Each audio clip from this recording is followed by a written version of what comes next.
শ্ৰীলংকাৰ মাটিত গৈ শ্ৰীলংকাক ক্লিন সুইপ কৰিলে ভাৰতীয় দলে আৰু আজিৰ মেচখনত ভাৰতীয় দলে যি ধৰণে কামবেক কৰিলে আৰু অন্তিম পৰ্যায়ত শেষ মুহূৰ্তত একেবাৰে পৰাজয়ৰ দুৱাৰত আহি যি ধৰণে কামবেক কৰি শ্ৰীলংকাক ছুপাৰ অভাৰত পৰাস্ত কৰিলে ভাৰতীয় দলে প্ৰেছাৰ সিচুৱেশ্যনত যি ধৰণে কামবেক কৰিছে ভাৰতীয় দলৰ বলাৰসকলে আৰু শ্ৰীলংকান দলে পূৰ্বৰ মেচ দুখনত যি ধৰণে বেটিং কোলেপছৰ সন্মুখীন হৈছিল ঠিক তেনেদৰে এই মেচখনতো একেবাৰে জয়ৰ দুৱাৰত অহাৰ পিছতো বেটিং কোলেপছৰ সন্মুখীন হ'ল আৰু এটা পৰ্যায়ত শ্ৰীলংকান দলে 1 উইকেটৰ বিনিময়ত 110 ৰান সংগ্ৰহ কৰিব পাৰিছিলে আৰু অন্তিম 30 বলত 30 ৰানৰ প্ৰয়োজন আছিলে আৰু হাতত 9টা উইকেট বাকী আছিলে 15.1 অভাৰত 110 ৰানত 1 উইকেট থকাৰ পিছত শ্ৰীলংকান দলে অন্তিম পৰ্যায়ত 20 অভাৰত 8 উইকেট হেৰুৱাই কেৱল মাত্ৰ 137 ৰান কৰি স্ক'ৰ লেভেল কৰিছিলে আৰু ভাৰতীয় দলৰ অধিনায়ক সূৰ্যকুমাৰ যাদৱৰো প্ৰশংসা কৰিব লাগিব বিশেষকৈ মেচ শেষলৈকে অন্তিম 2 অভাৰত শ্ৰীলংকান দলক 9 ৰানৰ প্ৰয়োজন আছিল আৰু হাতত 6টাকৈ উইকেট বাকী আছিল আৰু তেনে ক্ষেত্ৰত মেচ একেবাৰে শেষ হৈ গৈছে আৰু ভাৰতীয় দলৰ পৰাজয় কেৱল মাত্ৰ সময়ৰ অপেক্ষা আছিল কিন্তু তেনে ক্ষেত্ৰত সূৰ্যকুমাৰ যাদৱে মহম্মদ সিৰাজ আৰু খলিল আহমেদৰ দৰে ৰেগুলাৰ বলাৰ থকাৰ পিছতো Rinku Singh part time bowler এজনক স্পেলত লৈ আহিলে আৰু ৰিংকু সিঙে সেই অভাৰত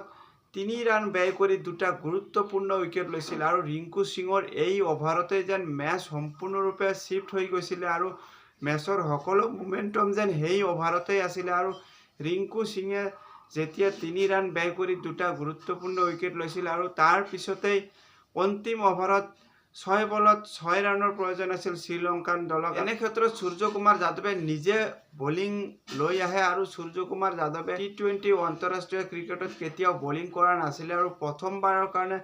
বলিঙত আহি সূৰ্যকুমাৰ যাদৱেও এটা মেজিকেল অভাৰ কৰিলে আৰু অন্তিম অভাৰত শ্ৰীলংকান দলক যি 6 ৰানৰ প্ৰয়োজন আছিল জয়ৰ কাৰণে সূৰ্যকুমাৰ যাদৱে 5 ৰান ব্যয় কৰি মেচ ছুপাৰ অভাৰলৈ লৈ গৈছিল ছুপাৰ অভাৰত ভাৰতীয় দলে ৱাশ্বিংটন সুন্দৰক বলিং দিছিল আৰু ৱাশ্বিংটন সুন্দৰে কেৱল মাত্ৰ 2 ৰান ব্যয় কৰি 2টা উইকেট লৈছিলে শ্ৰীলংকান দলক আৰু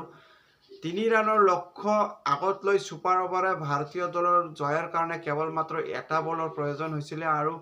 এই ছুপাৰ অভাৰৰ এই ৰোমাঞ্চকৰ তথা অবিশ্বাস্য জয়ৰ দ্বাৰাই ভাৰতীয় দলে 3-0 ব্যৱধানত শৃংখলা জয় কৰিলে আৰু মেচখনত ভাৰতীয় দলৰ বলিং লাইনআপত ক'ব গ'লে ৱাশ্বিংটন সুন্দৰৰ 4 অভাৰৰ স্পেলত 23 ৰান ব্যয় কৰিছিলে কেৱল মাত্ৰ আৰু 2টা গুৰুত্বপূৰ্ণ উইকেট লৈছিল আৰু ৱাশ্বিংটন সুন্দৰৰ ছুপাৰ অভাৰতো যি ধৰণে ভাল বলিং কৰিছিল মেচখনতো ভাল বলিং কৰিছিল তাৰোপৰি প্ৰথমাৰ্ধত ভাৰতীয় দলে বেটিং আৰম্ভ কৰি বেটিং কোলেপছৰ সন্মুখীন হৈছিল আৰু তেনে ক্ষেত্ৰত 18 বলৰ সন্মুখীন কৰি 25 ৰানৰ এটা ভাল এটা ইনিংছ খেলিছিল আৰু ভাল এটা ফিনিচিং দিছিলে যাৰ কাৰণে ভাৰতীয় দলে সন্মানগত স্ক'ৰলৈ আহিব পাৰিছিল আৰু সুন্দৰৰ এই অলৰাউণ্ড পাৰফৰ্মেন্সৰ কাৰণে মেন অফ দ্য মেচ সন্মান দিয়া হৈছিল আৰু পিচ অনুযায়ী সিচুৱেশ্যন অনুযায়ী যি ধৰণে শুভমান গিলে আজি ইনিংছ বিল্ড কৰিছিল সেয়া প্ৰশংসনীয় আছিল আৰু 37 বলৰ সন্মুখীন কৰি 39 ৰানৰ এটা ইনিংছ খেলিছিলে যাৰ কাৰণে ভাৰতীয় দলে সন্মানগত পৰ্যায়লৈ আহিব পাৰিছিল 48 ৰানৰ ভিতৰতে ভাৰতীয় দলে 5টাকৈ উইকেট হেৰুৱাইছিল তেনে ক্ষেত্ৰত ৰিয়ান পৰাগে আহি নিজৰ দক্ষতাৰ প্ৰমাণ দিছিলে আজিৰ মেচখনত আৰু শুভমান গিলৰ লগত 54 ৰানৰ এটা ডাঙৰ পাৰ্টনাৰশ্বিপ কৰি মেচ উদ্ধাৰ কৰিছিলে ৰিয়ান পৰাগে আৰু গিল আৰু পৰাগৰ এই পাৰ্টনাৰশ্বিপৰ জৰিয়তেই ভাৰতীয় দলে ভাল স্ক'ৰলৈ আহিব পাৰিছিলে আৰু পিচ অনুযায়ী সিচুৱেশ্যন অনুযায়ী ৰিয়ান পৰাগৰ এই ইনিংছ অতি দীঘলীয়া আছিল কাৰণ 18টা বলৰ সন্মুখীন কৰি 26 ৰানৰ এটা তুফানী ইনিংছ খেলিছিলে আৰু য'ত বাকী বেটাৰসকলে প্ৰত্যেকটো ৰানৰ কাৰণে সংঘৰ্ষ কৰিবলগীয়া হৈছিল তেনে ক্ষেত্ৰত ৰিয়ান পৰাগে 144 ষ্ট্ৰাইক ৰেটত বেটিং কৰিছিলে আৰু এটা সময়ত শ্ৰীলংকান বলাৰসকলে ভাৰতীয় বেটাৰসকলৰ আগত যি ডমিনেটিং চলাইছিল বা উঠি পৰি লাগিছিলে তেনে ক্ষেত্ৰত ৰিয়ান পৰাগে শ্ৰীলংকান অভিজ্ঞ বলাৰ অনিন্দু হাছাৰাংগাৰ এটা অভাৰতে বেক টু বেক 2টাকৈ 6 কোবাই মেচৰ মোমেণ্টাম ভাৰতীয় দলৰ হাতলৈ আনিছিলে আৰু সেই প্ৰেছাৰ সিচুৱেশ্যনত যি ধৰণে বেটিং কৰিছিল ৰিয়ান পৰাগে আৰু আজিৰ এই ইনিংছ